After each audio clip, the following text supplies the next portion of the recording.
เห็นหรือเปล่าครับอันนี้เป็นเสียงที่เราตัดต่อขึ้นมาใหม่นะครับ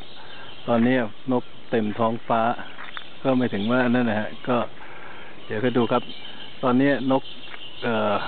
อยู่ที่บริเวณปากช่องนะฮะ เราเรียกนกจากฟ้าลงมานะครับ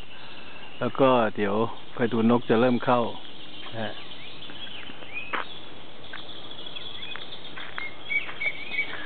อันนี้เป็นไม่รู้จะชัดหรือเปล่านะ แต่ว่าอยากจะพยายามให้ดูนิดนึงตอนนี้รออีกสักนิดนึงเดี๋ยวจะเข้าเมนหลักของเสียง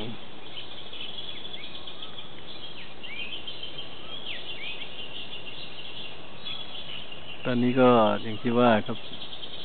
นกจะดึงนกจากฟ้าลงมาให้ออกันครับ แล้วก็เดี๋ยวดูว่าเกิดอะไรขึ้นหลังเสียงจากนี้สักพัก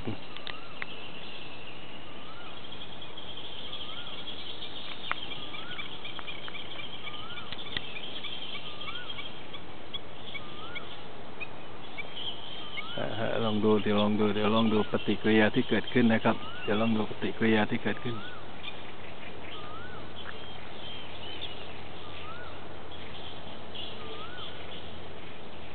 ครับปฏิกิริยาเกิดละ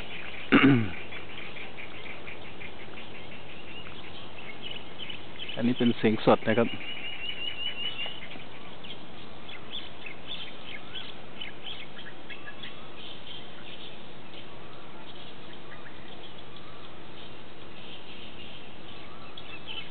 จริงๆวันนี้ร้อน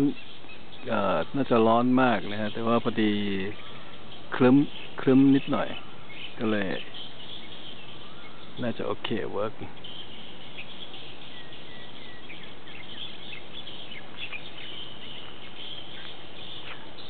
เป็นเสียงใหม่นะครับ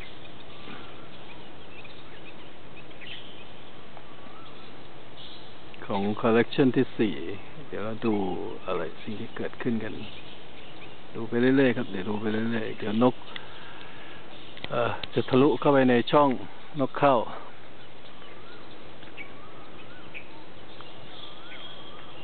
เดี๋ยวเขาปิดประตูนิดนึง